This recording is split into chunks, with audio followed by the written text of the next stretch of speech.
Hey, what's going on, family? I'm Matt Smith, aka MDS, the EQ coach, and welcome to another episode of The Baggage Claim. This is the podcast where we unload all the things that we're carrying so that we can travel lighter through work, through our lives at home, and through our walk in faith. And so, check your bags, grab your courage.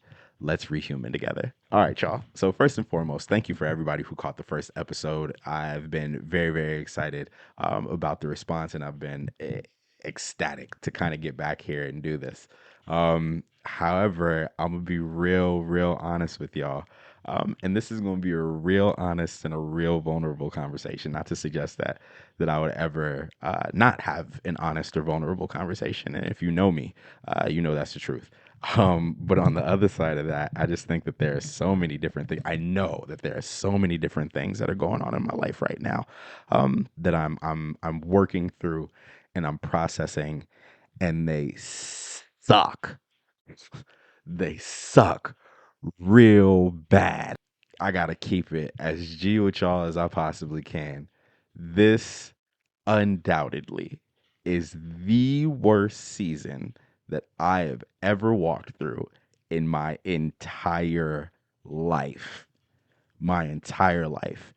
And for those who don't know the whole story, I, you know, I had a sister who was on the autistic spectrum who passed when I was 18. That was a pretty heavy blow when I lost her. I had lost homies in high school and things like that. Cats who had gotten, killed and things in different scenarios. Even my early adulthood, going out into Los Angeles and working as an actor for as long as I did, and some of the victories that I experienced there, but also a lot of the soul sucking and life draining instances that really just felt like absolute evil was trying to take a bite out of my neck. You know what I mean? And even still, through all of that, I kind of just chalk it up to youth and ignorance as to how I was able to move through those things. But this season, you know what I mean? I'm 37 years old. Um, I recently started a family, was being active in the church, uh, kind of doing what I could to reinvent myself, I guess, and was called to move from Arizona, where I spent the last 6.5, 7 years, back out here to California, where I am now. And everything that I expected, yo, everything that I expected, God has absolutely shattered in front of me. Like, like right here and now, I'm going through a divorce. Uh, I'm going through this custody battle that to me seems wild. I'm co-parenting. The career that I worked in the last 15 years. Uh, I've let that go in order to open up the opportunity to really commit to this. I've started a new business. I've done a lot of things that look vastly different than what I expected things to look like when I got here. And I don't mean like little Matt considering older Matt at 37 years old and being like, oh, well, I thought you were going. No, I mean, 6 months ago, I thought that things were going to look a particular way, and they look nothing like that. Nothing like that. And it's been a deep struggle. Sincerely, it's been some of the worst suffering that I've ever gone through in my entire life. And yet, the verse that kind of keeps popping up in the community around me is Ephesians 3, verses 20 and 21.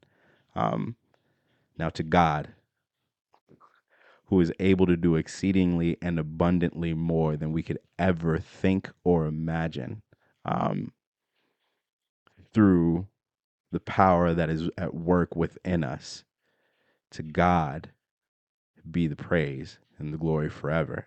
Amen.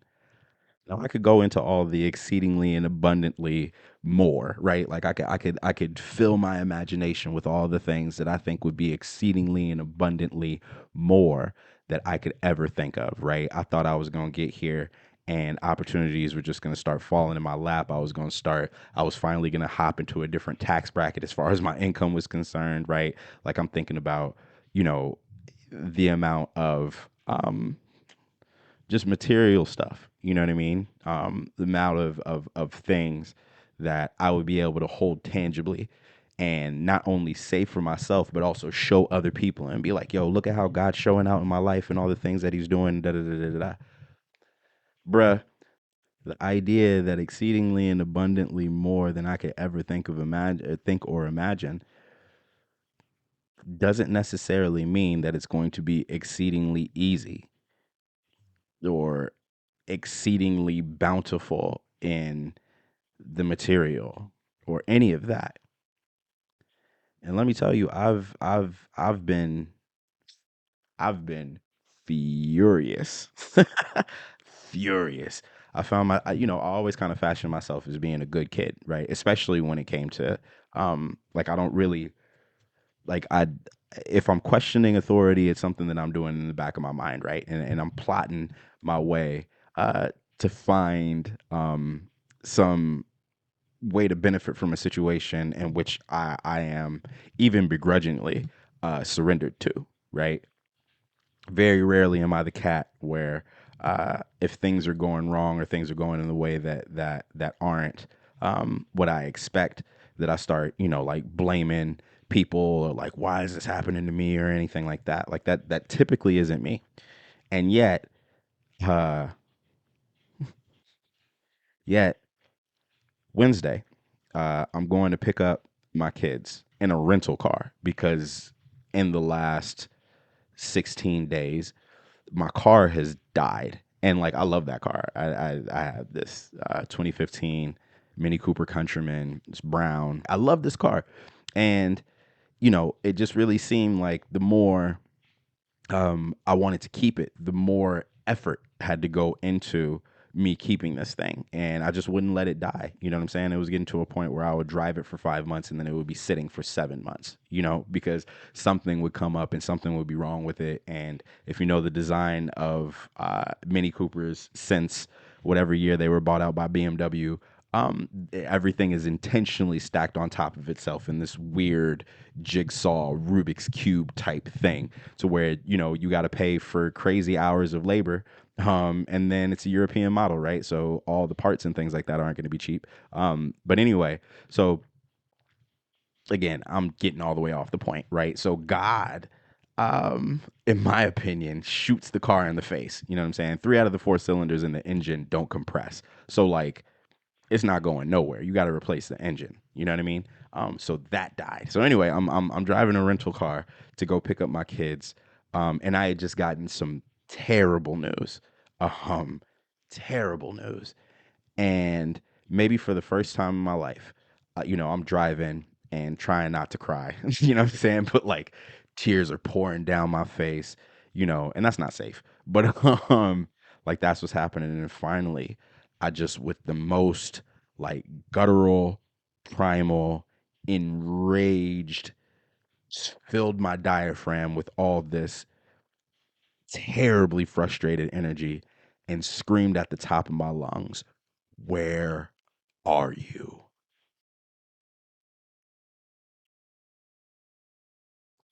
Tell me you felt like that before.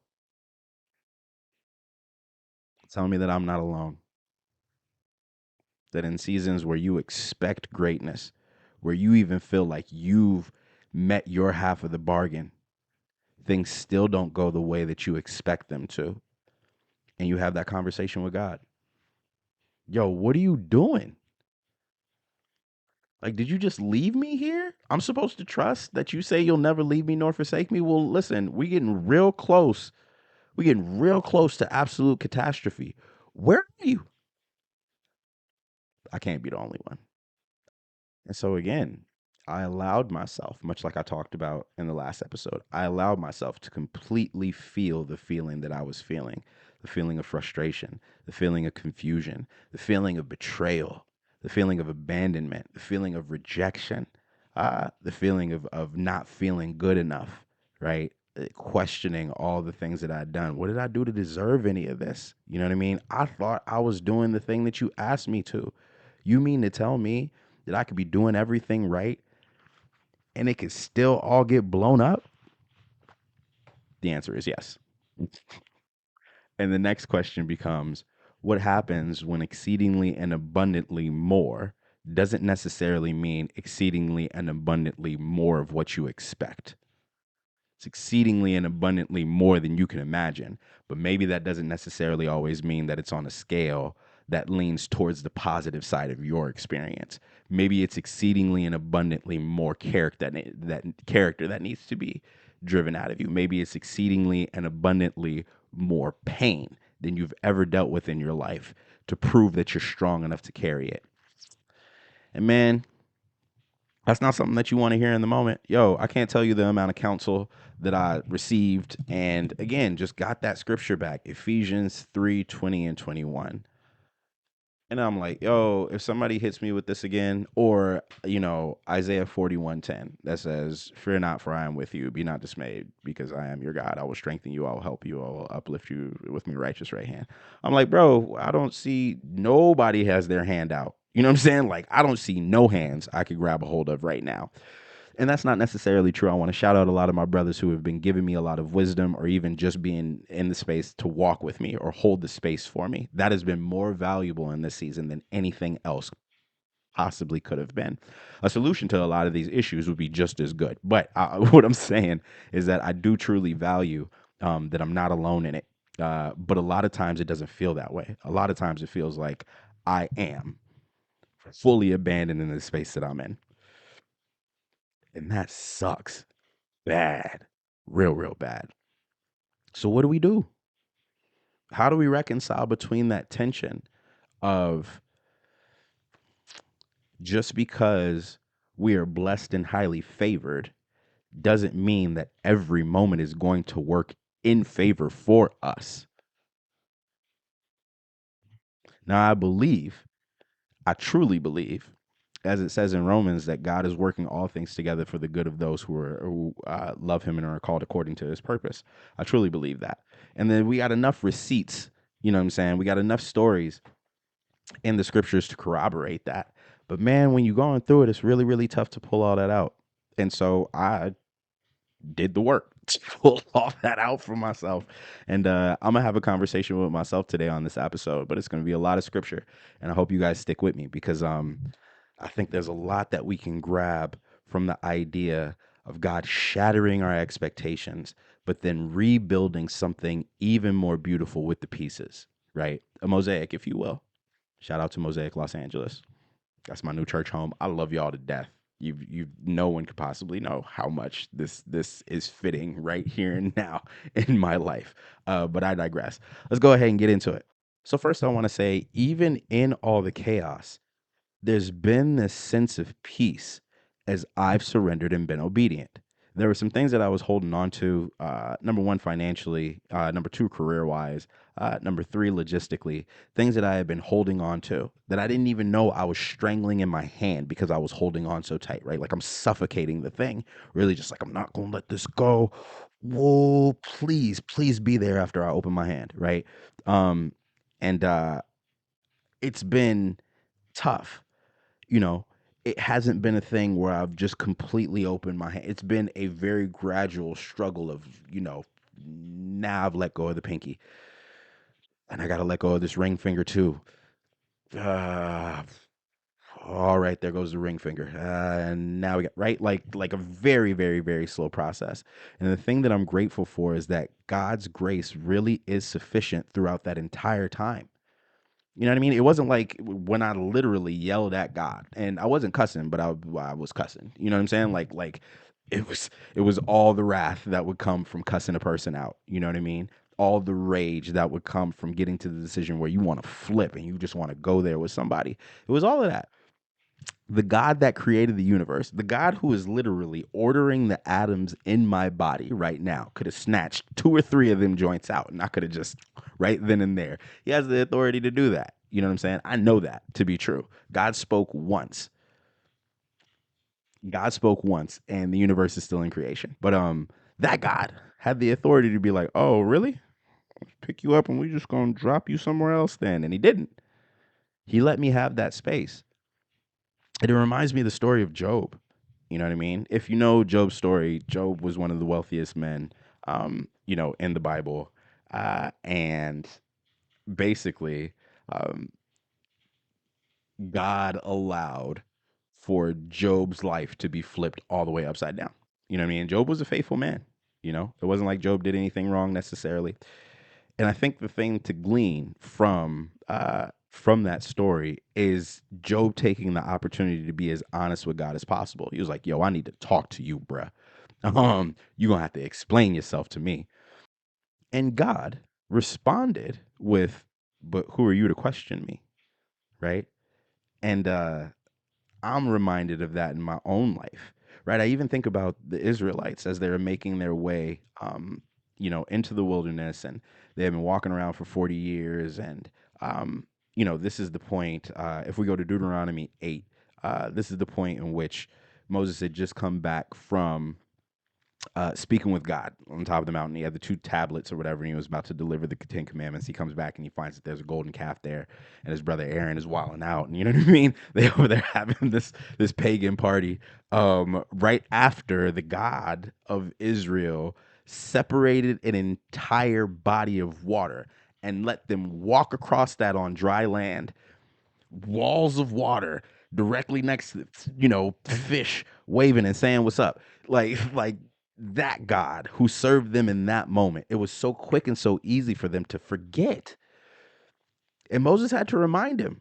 You know what I mean? He was like, "Yo, in this last 40 years, I need y'all to remember that God has sustained you. Not only did he feed you, the clothes that you have on your back haven't even worn out.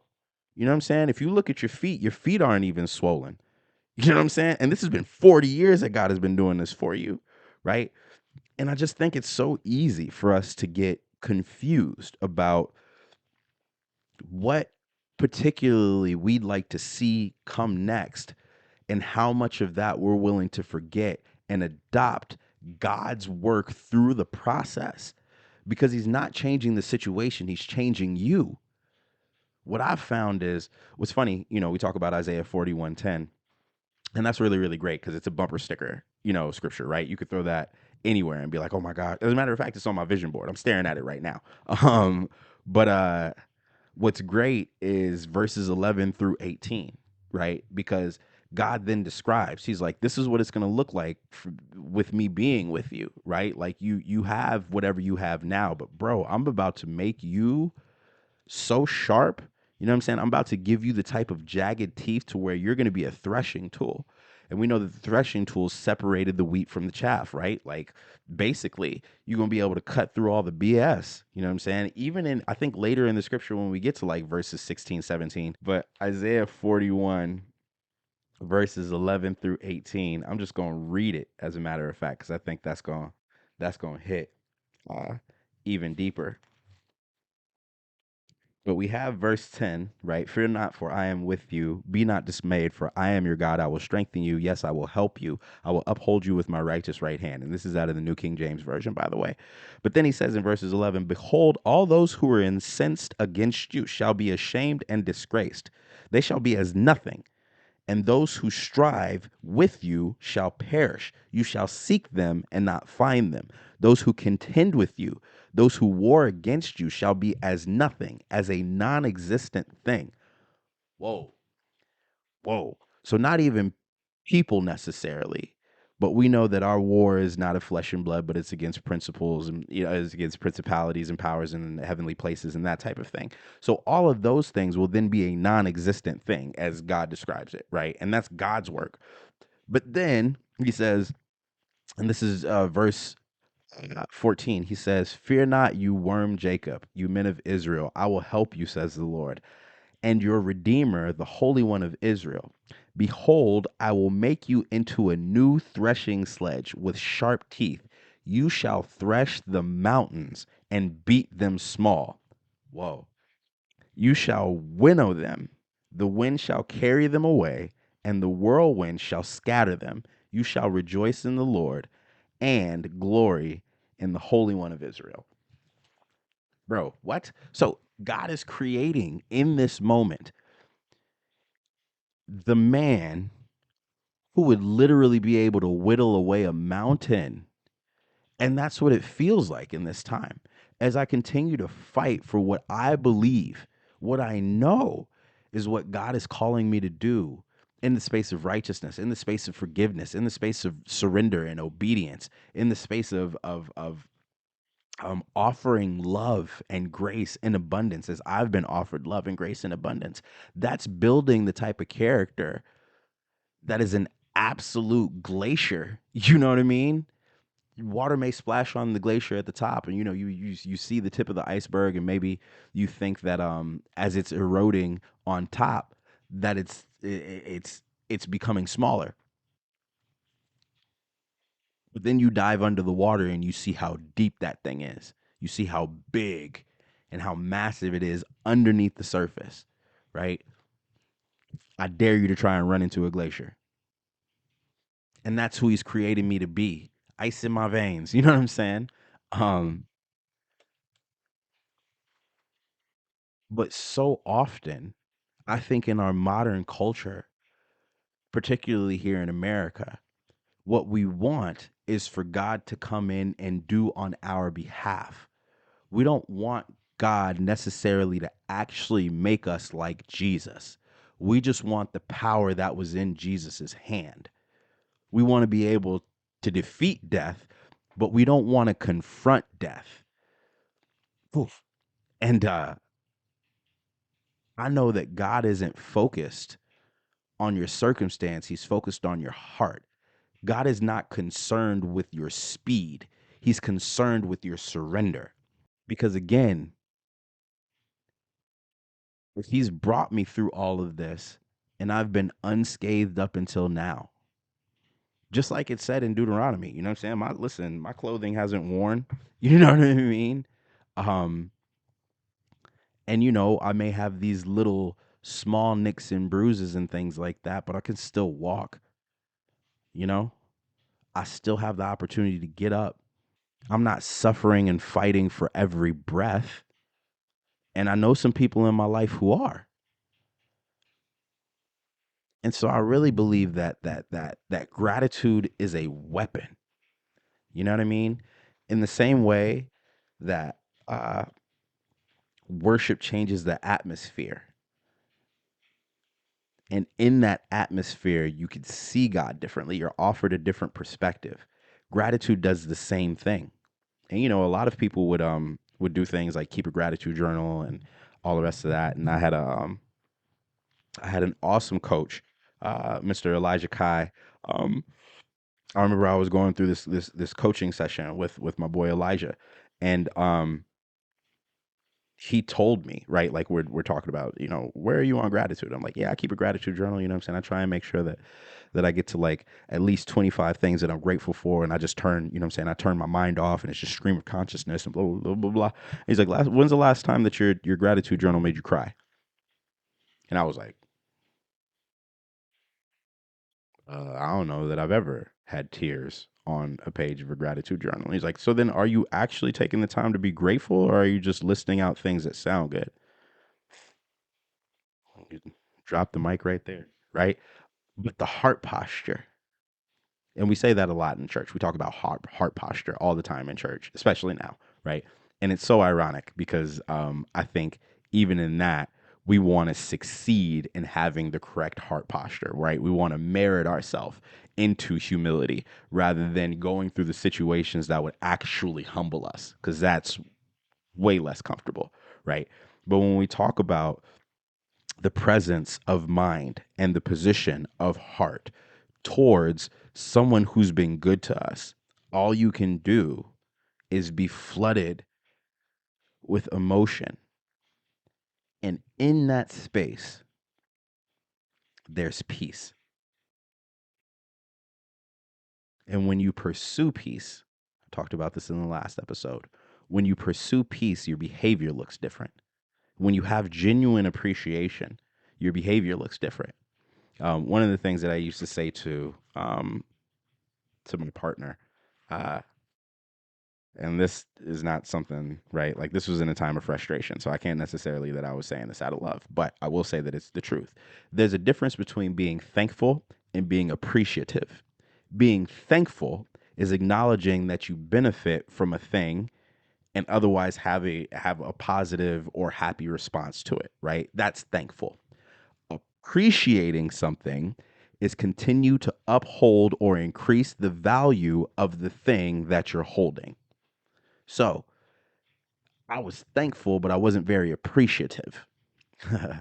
To appreciate God's grace in my life means to do the things that otherwise would keep me in the boundaries of that grace, right? It means to do the things to honor that because I've been taken from a place that I had no business getting out of, I will stay away from that place and appreciate, right? Like grow the value of that grace, not only just for myself, but for other people who otherwise would be looking or having a similar circumstance or whatever the case may be. I have spent a greater portion of my life trying to prove how grateful I am rather than reflecting on everything that I've been through and letting the peace and the emotion wash over me out of that space of truth. So, again, exceedingly and abundantly doesn't always necessarily mean easily or more conveniently. Um, this is really really interesting. I had this thought the other day. I was reading Acts 12. And if you know the story in Acts 12, basically King Herod is pressured by a bunch of very religious Jews who don't like the idea that the apostles are still going around preaching Jesus. And so King Herod captures James and Peter, and he has Peter thrown into prison, and he executes James, right? Takes his life by the sword. And what was funny is that I had the thought in that moment, especially after going everything that I've gone through in this last sheesh, I can't even tell you, probably 4 months or so, but certainly longer than that. Um, Everything that I've struggled with in this season. I had the question, who received more favor? Who was favored more in that situation? Now, I think from uh, I'm just going to say it more of an immature perspective, we would automatically be like, oh, Peter, what do you talk about? Peter was let out of jail, right? Like angels came and visited him in the middle of the night. They were like, yo, put your clothes on and put your sandals on, bro. We about to get out of here, right? And that's exactly what happened. Everybody else was asleep. Peter skated through those gates scot free, you know what I mean? Made it back to the camp. All of that. James didn't. And so immediately I would say, in an earlier season or in a less mature season, I would say, oh yeah, Peter benefited, right? Peter was definitely more favored.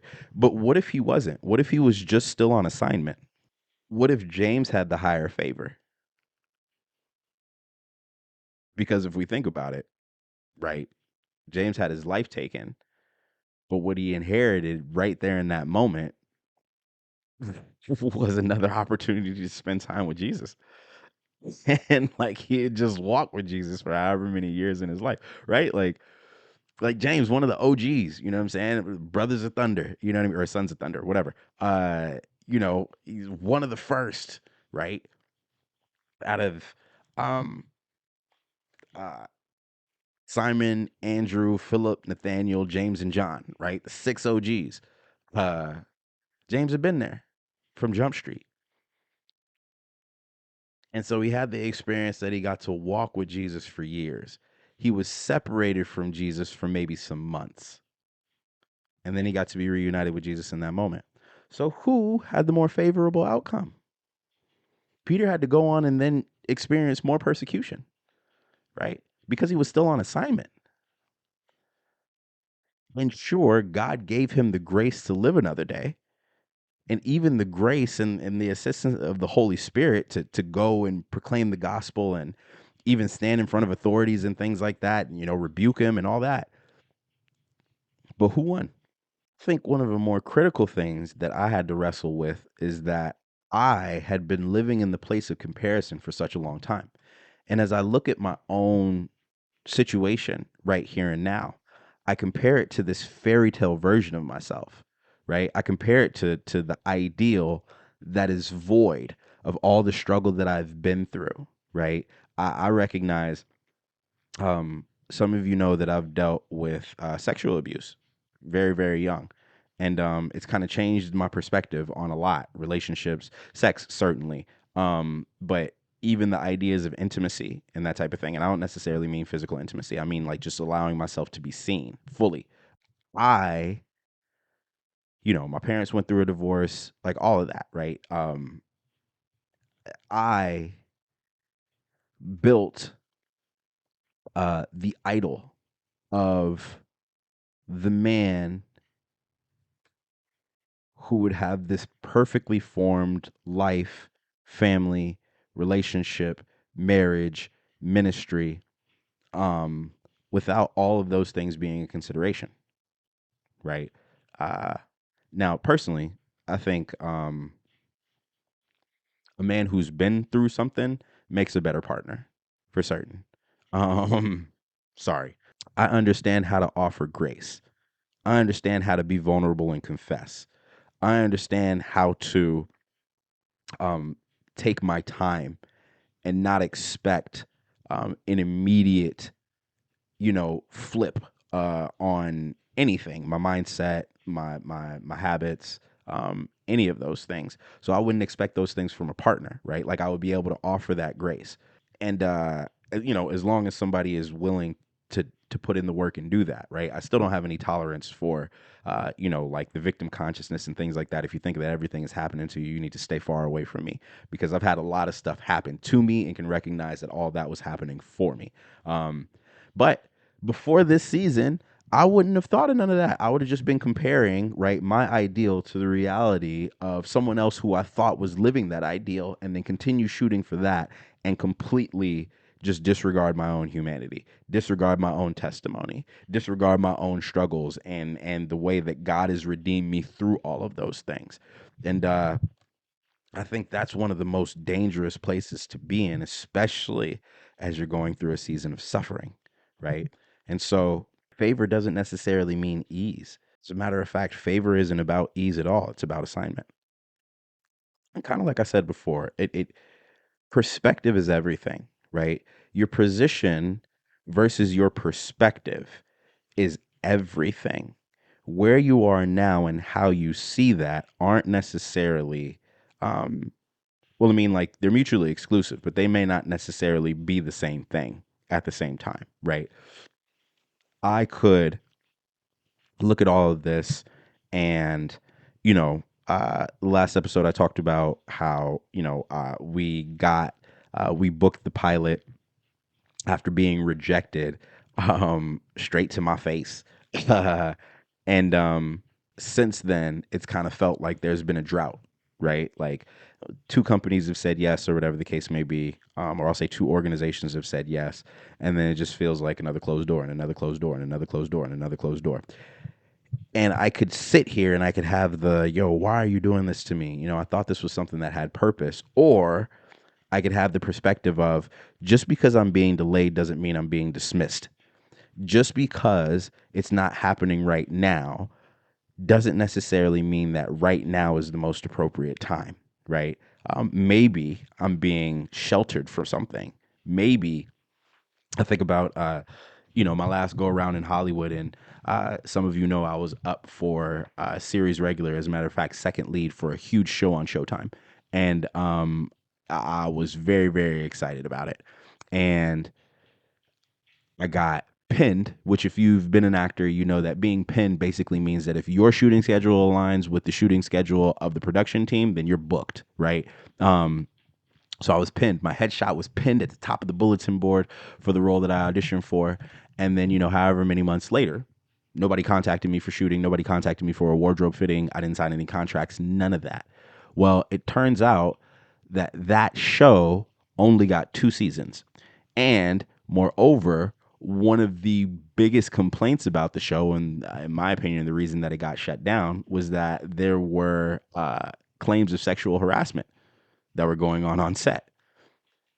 And I think about, like, this is back, I was maybe like 26 or 27, right, when I had all this. And after I had gotten word that I was pinned and things like that from my manager, I called my mom's, was like, "Mommy, we made it, you know what I mean, I'm about to be rich and famous, blah blah blah blah."